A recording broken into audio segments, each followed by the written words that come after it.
नमस्कार, मैं सुनील स्वामी, आपका हिंदी भाई सुनील स्वामी यूट्यूब चैनल पर स्वागत है। हम पढ़ रहे थे अव्यय। अव्यय में आज हम पढ़ेंगे अव्यय की परिभाषा, अव्यय के भेद और अव्यय की जो भेद के भेद हैं उनके बारे में जानेंगे। तो परिभाषा क्या होती है अव्यय की? वे शब्द जो कारक, काल, वचन, लिंग आदि व्याकरणिक कोटियों से अप्रभावित रहते हैं। यानी कारक, काल, वचन, लिंग ये क्या होती है? व्याकरणिक कोटियाँ होती हैं और इनसे अप्रभावित रहे, यानी इनके द्वारा कोई परिवर्तन न हो, इनसे कोई भी प्रभाव न पड़े, वो क्या कहलाते हैं? अव्यय या अविकारी शब्द कहलाते हैं। जैसे शब्द क्या है अपने पास? प्रतिदिन है। क्या है? प्रतिदिन है। और प्रतिदिन को हम अलग अलग वाक्य में प्रयोग करके देखते हैं। जैसे राम प्रतिदिन जाता है, यहाँ पर राम क्या है? एक वचन है, पुल्लिंग है। फिर दूसरा क्या है? राम और श्याम प्रतिदिन जाते हैं, यानी राम और श्याम बहुवचन है और प्रतिदिन शब्द समान आ रहा है। सीता प्रतिदिन जाते, यहाँ पर एक वचन था, पुल्लिंग था, यहाँ पर बहुवचन पुल्लिंग थे, और यहाँ पर क्या है? एक वचन है और स्त्रीलिंग है, यानी लिंग के आधार पर भी इसमें परिवर्तन नहीं है। तो ये क्या है? अव्यय, यानी जो कारक, काल, वचन, लिंग आदि व्याकरणिक कोटियों से अप्रभावित रहते हैं, इनके द्वारा कोई उन पर प्रभाव नहीं पड़ता, उन्हें क्या कहते हैं? हम अव्यय, अविकारी कहते हैं। अव्यय के भेद।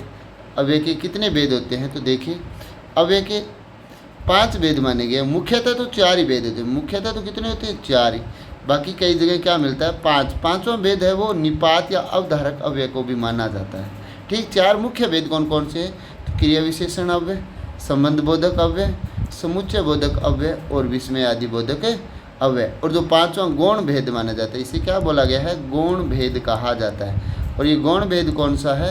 ये गौण भेद है निपात या अवधारक अव्यय। अब चलते हैं आगे। सबसे पहले हम पढ़ते हैं क्रिया विशेषण अव्यय क्या है। क्रिया विशेषण अव्यय क्या है? वे अविकारी शब्द जो क्या बताए? क्रिया की विशेषता को प्रकट करते हैं, यानी क्रिया की जो विशेषता बताते हैं उन्हें क्या कहते हैं? हम क्रिया विशेषण अव्यय कहते हैं। वे अविकारी शब्द जो क्रिया की क्या बताए? विशेषता बताए, उन्हें क्या कहते हैं? क्रिया विशेषण अव्यय कहते हैं। जैसे राम धीरे धीरे चलता है, राम धीरे धीरे चलता है, यानी राम धीरे धीरे चलता है। तो चलना की विशेषता क्या है? कैसे चल रहा है? धीरे धीरे चल रहा है। सीता धीरे धीरे चलती है। सीता क्या? धीरे धीरे चलती है, यानी क्रिया की है वो विशेषता। यानी यहाँ पर पुल्लिंग था और यहाँ पर स्त्रीलिंग, फिर भी इस शब्द में कोई परिवर्तन नहीं हुआ, तो ये क्या है? अव्यय शब्द है। और अव्यय में कौन सा है? चलना की क्या बता रहा है? विशेषता बता रहा है, तो ये क्रिया विशेषण अव्यय है। अब बात करते हैं क्रिया विशेषण अव्यय के भेद। सबसे पहला जो भेद है वो है रीतिवाचक क्रिया विशेषण अव्यय। कौन सा है? रीतिवाचक क्रिया विशेषण अव्यय। तो सबसे पहले हम रीति शब्द के अर्थ की बात करते हैं। तो इसका अर्थ क्या होता है? रीति का अर्थ है परंपरा या स्टाइल, पद्धति, शैली और तरीका, यानी करने का जो ढंग है, इसे ढंग भी कह सकते हैं। रीति का अर्थ क्या है? ढंग भी होता है। रीति का अर्थ परंपरा, स्टाइल, पद्धति, शैली, तरीका, ढंग, यानी ये क्रिया के करने के ढंग की बात करेंगे, तरीके की बात करते हैं, उसी क्रिया रीतिवाचक क्रिया विशेषण कहते हैं। तो परिभाषा देखिए, वे अविकारी शब्द जो क्रिया की घटित होने की रीति अर्थात तरीके को बताते, अर्थात ढंग को बताते, अर्थात परंपरा को बताते, अर्थात क्रिया की घटित होने की शैली, उसकी स्टाइल, उसकी पद्धति को बताते हैं, उन्हें क्या कहते हैं? रीतिवाचक क्रिया विशेषण अव्यय कहते हैं। तो रीतिवाचक क्रिया विशेषण किसे कहते हैं? जो क्रिया की घटित होने के तरीके को बताते हैं, उन्हें रीतिवाचक क्रिया विशेषण कहते हैं। अब देखिए, रीतिवाचक क्रिया विशेषण ज्ञात करने की ट्रिक क्या होती है, यानी ज्ञात करने की ट्रिक क्या होती है? रीतिवाचक क्रिया विशेषण अव्यय को ज्ञात यानी उसका बोध करने हेतु हम क्रिया से कैसे का प्रश्न करते हैं। किसका प्रश्न करते हैं? कैसे का। और जो कैसे का उत्तर आता है वही क्या कहलाता है? रीतिवाचक क्रिया विशेषण अव्यय कहलाता है। रीतिवाचक क्रिया विशेषण अव्यय को ज्ञात करने का एक तरीका है। वो तरीका क्या है? वो तरीका ये है, क्रिया से हम कैसे का प्रश्न करते हैं, और जब कैसे का प्रश्न करते हैं और कैसे से जो उत्तर आता है, कैसे से जो उत्तर आता है, यानी कैसे का जो उत्तर आता है, वही क्या कहलाता है? रीतिवाचक क्रिया विशेषण अव्यय कहलाता है। जैसे घोड़ा तेज दौड़ता है, घोड़ा तेज दौड़ता है। कैसी दौड़ता है? तेज। घोड़ी तेज दौड़ती। कैसे दौड़ती है? तेज। वह जोर से चिल्लाया। कैसे चिल्लाया? जोर से। जोर, तेज, ये शब्द क्या है? रीतिवाचक क्रिया विशेषण है। अब बात करते हैं हम दूसरे भेद की। क्रिया विशेषण का दूसरा भेद कौन सा है? तो दूसरा भेद है कालबोधक क्रिया विशेषण अव्यय। कौन सा है? कालबोधक क्रिया विशेषण अव्यय। काल का अर्थ होता है समय, और क्रिया का समय जो बताए वही क्रिया विशेषण है। कौन सा? कालबोधक। तो देखिए, वे अविकारी शब्द जो क्रिया के घटित होने के काल अर्थात समय का बोध कराते हैं उन्हें क्या कहते हैं? कालबोधक क्रिया विशेषण अव्यय। कालबोधक क्रिया विशेषण किसे कहते हैं? वे अविकारी शब्द जो क्रिया के घटित होने के काल अर्थात समय का बोध करा रहे हैं उन्हें क्या बोलते हैं? कालबोधक क्रिया विशेषण अव्यय बोलते हैं। और इसको ज्ञात करने की ट्रिक, यानी इसको समझने की सबसे बड़ी ट्रिक क्या होती है? तो ये देखिए, कालबोधक क्रिया विशेषण को ज्ञात करने यानी जानने के लिए हमें क्या करना है? क्रिया से क्या करना है? कब का प्रश्न करना है या कब से का प्रश्न करना है। क्रिया से हमें क्या करना है? कब या कब से का प्रश्न करना है। और जो उत्तर आता है वो क्या है? कालबोधक क्रिया विशेषण अव्यय। यानी कालबोधक क्रिया विशेषण में आपको ध्यान क्या रखना है? जब हम क्रिया से क्या करेंगे? कब का या कब से का क्वेश्चन करते हैं, तो जो उत्तर आ रहा है, जो क्या आ रहा है? उत्तर आ रहा है, वो क्या कहलाता है? कालबोधक क्रिया विशेषण अव्यय कहलाता है। इसके अलावा दूसरी जो ट्रिक है जो सबसे उपयोगी है हमारे लिए, ये तो क्या है? हम कब या का और कब से का प्रश्न करके उत्तर लाते हैं, उससे कालबोधक क्रिया। इसके अलावा जहाँ किसी वाक्य में कोई भी समय सूचक शब्द आ जाए, कोई भी क्या आ जाए? समय सूचक शब्द आ जाए, तो वाक्य में कौन सी क्रिया होगी? कालबोधक क्रिया विशेषण होगा। ठीक, जैसे क्या दे दिया जाए? जैसे घड़ी का समय दे दिया। क्या दे दिया?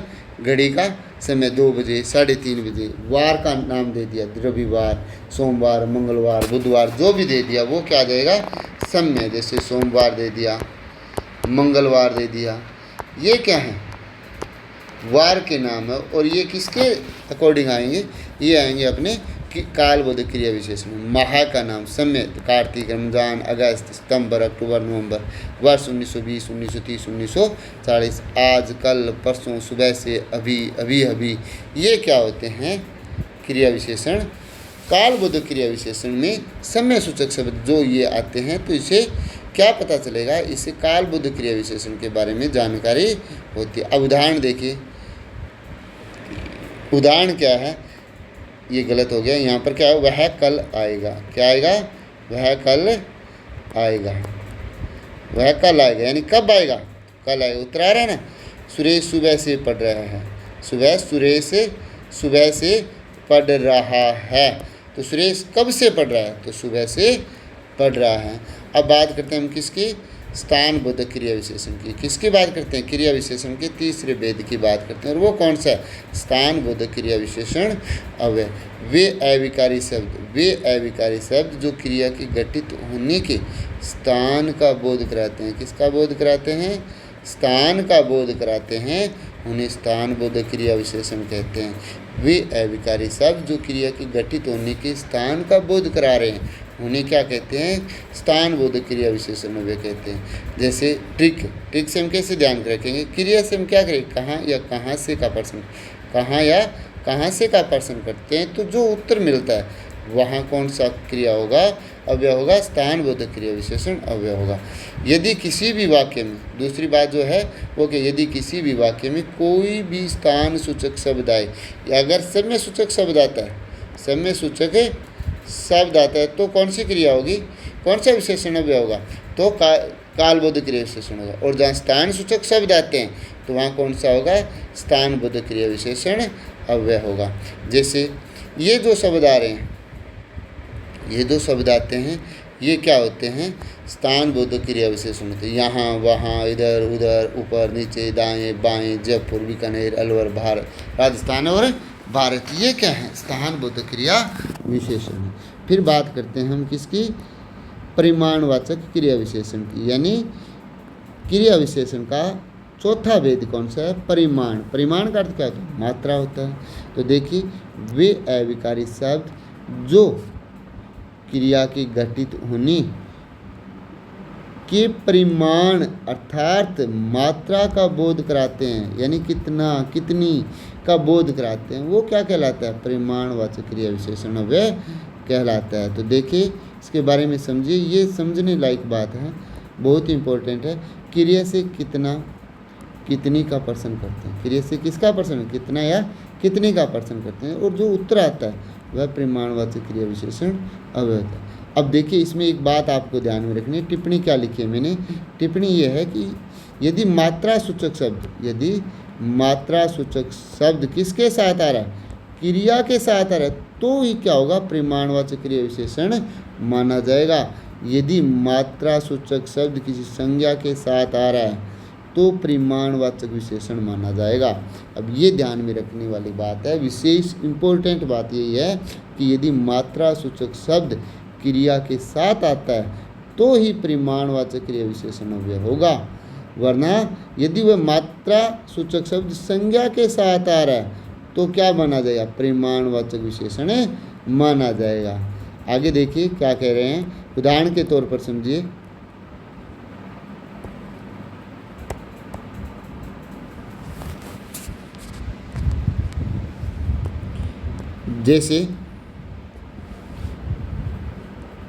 जैसे राहुल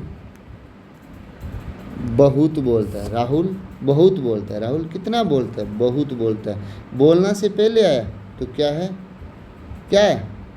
ये परिमाणवाचक क्रिया विशेषण। सीता कम खाती है, खाने से पहले आ रही है तो क्या है? सीता कम खाती है। तो क्या है? किस में आ रहा है? ये परिमाणवाचक क्रिया विशेषण में आ रहा है। अगर हम बात करें परिमाणवाचक विशेषण की तो देखिए, राम 3 किलो चीनी लाया। अब ये चीनी शब्द क्या है? संज्ञा शब्द है, और संज्ञा शब्द से क्या आ रहा है? पहले मात्रा सूचक शब्द आ रहा है। तो इस वाक्य में कौन सा विशेषण होगा? तो परिमाणवाचक विशेषण होगा। और यहाँ पर कौन सा विशेषण होगा? तो यहाँ पर होगा परिमाणवाचक विशेषण अव्यय। ये तो क्या है? अव्यय है। और ये क्या है? विकारी शब्द है। क्या है? विकारी शब्द है। ये बात ध्यान में रखने योग्य है। ठीक, अब बात करते हैं अव्यय का दूसरा भेद। और दूसरा भेद कौन सा है? समुच्चय बोधक अव्यय। कौन सा है? समुच्चय बोधक अव्यय। और समुच्चय बोधक अव्यय कहते किसे? तो वे अविकारी शब्द जो दो या दो से अधिक पदों अथवा वाक्यों में समुच्चय अर्थात समूह बनाते हैं, दोनों को जोड़ते हैं, तो उन्हें क्या कहते हैं? समुच्चय बोधक समूह, समुच्चय बोधक अव्यय। यानी समूह की जहाँ पर बात की जाएगी वो क्या होगा? समुच्चय बोधक अव्यय होगा। जैसे राम और श्याम खेलते हैं, यहाँ पर दो शब्दों को जोड़ा गया, राम और श्याम। सीता और गीता खेलते हैं, राम खेलता और सुरेश पढ़ता है। राम खेलता था और गीता पढ़ती थी। ये क्या है? जो और शब्द आ रहा है ये समुच्चय बोधक अव्यय है। इनके द्वारा इन शब्दों को जोड़ा गया। अब बात करते हैं हम समुच्चय बोधक अव्यय के भेद। तो समुच्चय बोधक अव्यय के भेद कितने होते हैं? तो 2 होते हैं। कितने होते हैं? 2। कौन कौन से? एक होता है समानाधिकरण समुच्चय बोधक अव्यय और दूसरा होता है व्याधिकरण समुच्चय बोधक अव्यय।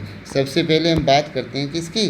समानाधिकरण समुच्चय बोधक अव्यय की। किसकी बात करते हैं? समानाधिकरण समुच्चय बोधक अव्यय की। वे अविकारी शब्द जो एक समान पदों अथवा वाक्यों को आपस में जोड़ते हैं। वे अविकारी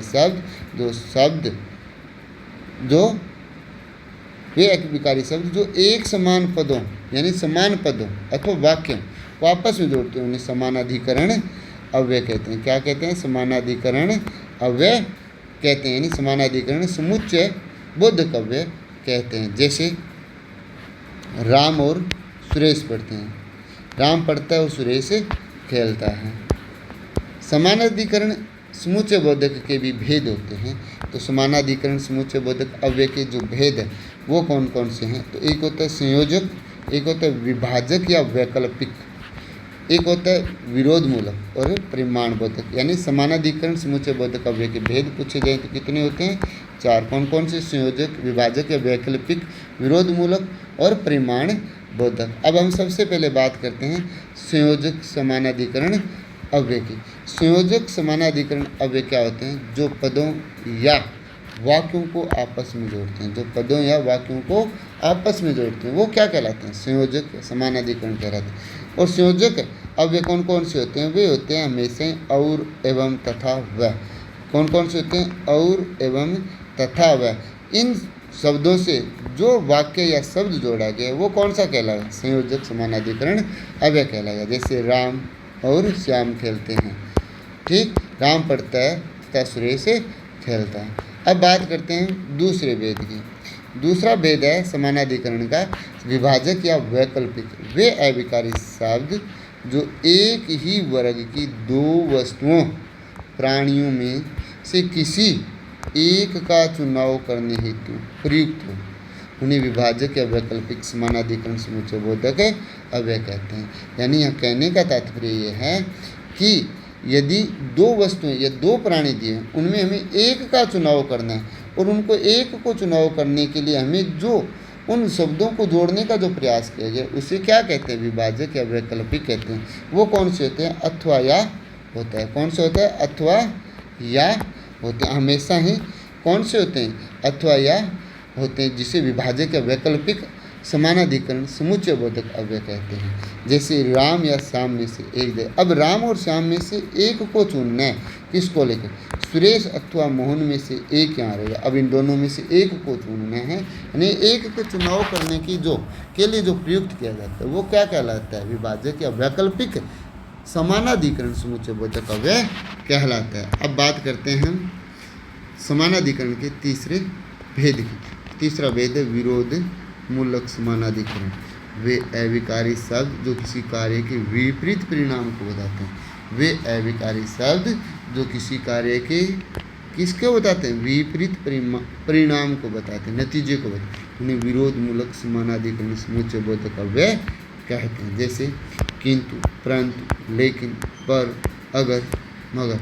यानी जहाँ किंतु, परंतु, लेकिन, पर, अगर, मगर आते हैं तो वो कौन से होते हैं? विरोध मूलक समानाधिकरण कहते हैं। उसने बहुत पढ़ाई की परंतु अनुत्तीर्ण हो गया। वो पढ़ा तो था परंतु क्या हो गया?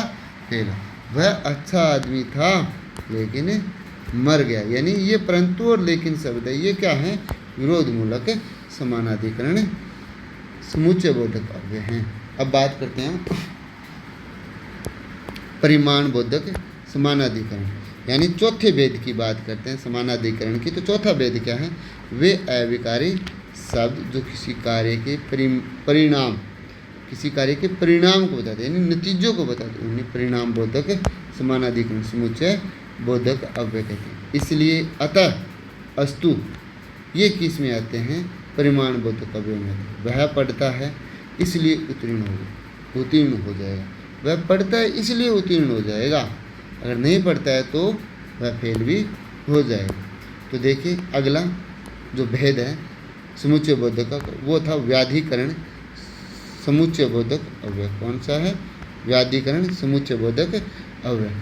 क्या कहते हैं? वे अविकारी शब्द जो दो या दो से अधिक, वे अविकारी शब्द जो दो या दो से अधिक आश्रित उपवाक्यों को आपस में जोड़ते हैं, उन्हें व्याधिकरण समुच्चय बोधक अव्यय कहते हैं। ये मिश्र या मिश्रित वाक्यों को आपस में जोड़ने वाले क्या कहलाते हैं? क्या कहलाते हैं? अविकारी शब्द कहलाते हैं। यानी जो मिश्र और मिश्रित वाक्य में जो शब्दों का हम प्रयोग करते हैं उनको ही क्या कहते हैं? व्याधिकरण समुच्चय बोधक अव्यय कहते हैं। यानी जो दो या दो से अधिक आश्रित वाक्यों को जोड़ते हैं उन्हें क्या कहते हैं? व्याधिकरण समुच्चय बोधक अव्यय कहते हैं। जैसे राम ने कहा कि सुरेश आज नहीं आएगा। इन दोनों को जोड़ने का काम किसने किया है? किन। तो ये क्या है? व्याधिकरण समुच्चय बोधक अव्यय। अब बात करते हैं व्याधिकरण समुच्चय बोधक के अव्यय के भेद। तो व्याधिकरण समुच्चय बोधक अव्यय के चार भेद होते हैं। कितने होते हैं? चार। एक होता है कारणवाचक, एक होता है उद्देश्यवाचक, और एक उद्देश्य बोधक, और एक होता है स्वरूप बोधक, और एक होता है संकेत वाचक अव्यय। अब बात करते हैं हम किसकी? तो कारण बोधक अव्यय की। किसकी बात करते हैं हम? कारण बोधक अव्यय की। इसकी बात कर रहे हैं कारण बोधक अव्यय की हमें बात कर रहे हैं। तो कारण बोधक अव्यय में क्या होता है? कारण बोधक अव्यय व्याधिकरण समुच्चय बोधक अव्यय वे अविकारी शब्द जो किसी कार्य के कारण का बोध करते हैं। किसका बोध कराते हैं? वे अविकारी शब्द जो किसी कार्य के कारण का बोध कराते हैं, उन्हें कारण बोधक व्याधिकरण समुच्चय बोधक कहा जाता है। क्या कहा जाता है? कारण बोधक समुच्चय बोधक अव्यय कहा जाता है। जैसे इसमें किस किस का प्रयोग कहते हैं? इसमें आता है इसलिए, चूंकि, कि, क्योंकि, जो कि। ये क्या है? कारण बोधक अव्यय शब्द हैं जिनको जोड़ने का काम। वह बाहर नहीं जा सकता क्योंकि बाहर कोरोना का डर है। चूँकि वह कमज़ोर है इसलिए उस पर सब हावी हो जाते हैं। अगला है दूसरा संकेत बोधक। अब यह कौन सा है? संकेत बोधक। वे अविकारी शब्द जो किसी कार्य, वस्तु, अवस्था, शर्त आदि का संकेत देते हैं, उन्हें संकेत बोधक व्याधिकरण समुच्चय बोधक अव्यय कहते हैं। जैसे यदि, सब, यदि, जब, तब, जो, सो, यद्यपि, यद्यपि, तथापि। ये जहाँ से शब्द शुरू होता है तो वहाँ कौन सा है? कौन सा संकेत बोधक अव्यय? जैसे वह ईमानदार व्यक्ति, वह ईमानदार, यद्यपि ईमानदार आदमी है तथापि गरीब है। यदि वह परिश्रम करता तो उत्तीर्ण हो जाता। अब बात करें हम किसकी? स्वरूप बोधक। स्वरूप बोधक क्या? वे अविकारी शब्द जो पहले से प्रयुक्त वाक्य या वाक्यांश के अर्थ को स्पष्ट करते हैं, उन्हें स्वरूप बोधक व्याधिकरण समुच्चय बोधक अव्यय कहते हैं। इसमें मानो, अर्थात, यानी कि शब्दों का प्रयोग करते हैं। आज इतनी गर्मी है कि मानो अग्नि जल, यानी आग पड़ी। हम बोलते हैं ना कि आज इतनी गर्मी है कि आग पड़ रही है, वही बात यहाँ पर है। अब है अपना चौथा भेद व्याधिकरण का उद्देश्य बोध। वे अविकारी शब्द जो किसी कार्य के उद्देश्य को, लक्ष्य को बताते हैं, उद्देश्य व्याधिकरण समुच्चय बोधक अव्यय कहते हैं। ताकि, जिससे कि, इसलिए, ये जहाँ से शब्द शुरू होते हैं, यानी इसमें उद्देश्य की बात की जाती है तो कारण जिसमें बताया जाए वहाँ क्या होता है? उद्देश्य होता है। जैसे लाइट बंद करो ताकि कौन सो जाए? मनु सो जाए।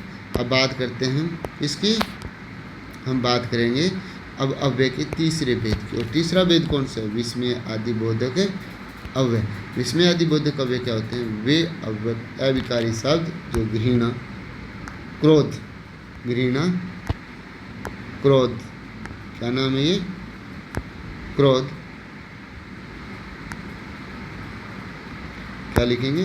क्रोध, हर्ष, शोक, शाबाशी, धन्यवाद, संबोधन, भय, विस्मय आदि भावों को प्रकट करते हैं, उन्हें विस्मय आदि बोधक अव्यय कहते हैं। विस्मय आदि बोधक अव्यय के भेद कौन कौन से हैं?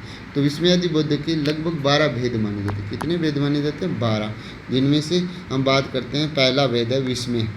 कौन सा है? विस्मय अर्थात आश्चर्य बोधक अव्यय। जैसे इसमें क्या?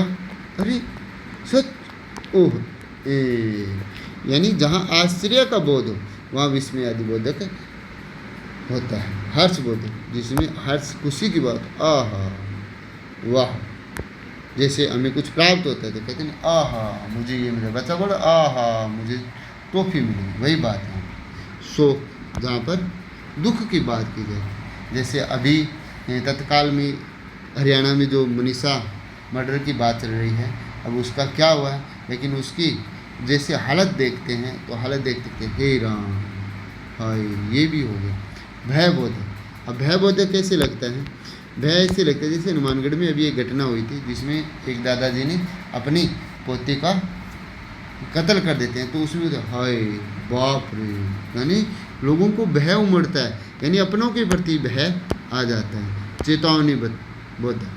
अब हम ऐसी जब घटनाएं हो जाती है तो हम बच्चों को चेतावनी देते हैं, बच्चों खबरदार, सावधान, यानी इन लोगों से बचो, चेतावनी हम देते हैं। होशियार, यानी ये जो भेड़िए हैं इनसे हमें बचना चाहिए। क्रोध बोधक। कौन सा है? क्रोध बोधक, जिसमें हमें क्रोध आता है, अरे खामोश, चुप। घृणा बोधक। अब इसमें ऐसी जो घटनाएं होती है उनमें हम देखते हैं हमें क्या होती है? घृणा होती है, छी छी, ऐसा भी कोई कर सकता है, धिक धक, उफ, थू थू, ऐसे व्यक्तियों के प्रति। प्रसन्नता बोधक, जहाँ हम क्या करें, खुशी का काम करते हैं, तब हमें कोई अपना ही हमें कहते हैं, शाबाश, वाह, अति सुंदर। इच्छा बोध।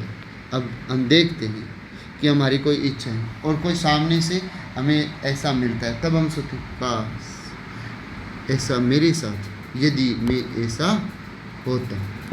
संबोधन बोधक यानी किसी को पुकारते हैं, जैसे जी, ए जी, ओ जी, यानी जो पत्नी है वो अपने पति को पुकारती है, जी, ए जी, ओ जी। और किसी दूसरे को हे, अरे, और जो पत्नी अपने पति से कहती है सुनो जी। ये क्या है? संबोधन बोधक। हम दूसरे को जो हमसे बड़ा है उनको भी कहते हैं सुनो जी। आशीर्वाद बोधक, आशीर्वाद जहाँ पर हम आशीर्वाद देते हैं, यानी अपने मन से जो आशीर्वाद निकले उसके लिए, जीते रहो, खुश रहो, दीर्घायु हो। शाबाशी बोधक, शाबाश, वाह, बहुत खूब, बहुत अच्छा, ये क्या देते हैं? शाबाशी बोधक। शाबाशी और प्रसन्नता बोधक लगभग समान है। अब अव्यय का चौथा भेद, और अव्यय का चौथा भेद कौन सा है? संबंध बोधक अव्यय। कौन सा है? संबंध बोधक अव्यय। वे अविकारी शब्द जो दो या दो से अधिक पदों या वाक्यों में संबंध को अभिव्यक्त करते हैं, उन्हें क्या कहते हैं? संबंध बोधक अव्यय। संबंध बोधक अव्यय के प्रयोग के आधार पर दो भेद होते हैं। कितने भेद होते हैं? दो भेद होते हैं, और वो भी किसके आधार पर? प्रयोग के आधार पर। कौन कौन से? एक होता है संबंध, संबंध बोधक, एक होता है अनुबंध। अब हम बात करते हैं संबंध, संबंध बोधक की। संबंध बोधक में क्या होता है? वे अविकारी शब्द जो संज्ञा शब्दों की विभक्ति के रूप में प्रयुक्त होते हैं, उन्हें संबंध बोधक अव्यय कहते हैं। जैसे राम से चला नहीं जाता, ये जो सही शब्द है, सुरेश के बिना अधूरा है, ये क्या है? संबंध बोधक अव्यय। फिर बात करते हैं अनुबद्ध संबंध बोधक अव्यय। वे अविकारी शब्द जो संज्ञा शब्दों को विकृत या विकारी रूप के बाद आते हैं, इन्हें अनुबद्ध संबंध बोधक अव्यय कहते हैं। जैसे पुत्रों सहित धन कुबेरों के बिना संसार। अब पुत्र का संज्ञा का सही रूप है, और इसका बिगड़ा हुआ जो रूप है, जैसे उसमें कुछ परिवर्तन किया है, तो पुत्रों सहित धन कुबेर इसका सही शब्द है, और इसका थोड़ा सा परिवर्तन करके मिलकर धन कुबेरों के बिना, तो ये क्या? अनुबंध संबंध बोधक अव्यय है। अब बात करते हैं अव्यय का पांचवा भेद, अंतिम भेद है, वो क्या है? निपात या अवधारक अव्यय। इसे गौण भेद भी माना जाता है। वे अविकारी शब्द जो अर्थ पर विशेष बल देने हेतु प्रयुक्त, उन्हें निपात या अवधारक अव्यय कहते हैं। क्या कहते हैं? निपात या अवधारक अव्यय कहते हैं। ये कौन से हैं? ये होते हैं भी, तो, तक, भी। जैसे राम ही जाएगा। ये था अपना अव्यय का टॉपिक। अव्यय का टॉपिक है वो मेरे द्वारा खुद के हस्तलिखित नोट्स हैं, उनको मैंने लिपिबद्ध किया था, यानी टाइप किया था। और ये जो अव्यय, अगर आप इसको ध्यान से सुनोगे, पढ़ोगे, तो आपका अव्यय से कोई भी पर्सन गलत होने की संभावना नहीं रहेगी। बस केवल इसको पूरा, इस वीडियो पूरा देखने से आपका अव्यय है वो लगभग, ये मान लीजिए 30 मिनट में अव्यय का टॉपिक वो कंप्लीट हो जाएगा, और आप उसको अच्छी तरह से याद भी कर पाओगे। तो वीडियो अच्छा लगे तो लाइक, शेयर और कमेंट भी कीजिएगा, और चैनल को सब्सक्राइब ज़रूर कीजिए। हमने अव्यय पढ़ा, तो धन्यवाद। उम्मीद करता हूँ सबको अव्यय समझ में आया होगा, तो धन्यवाद।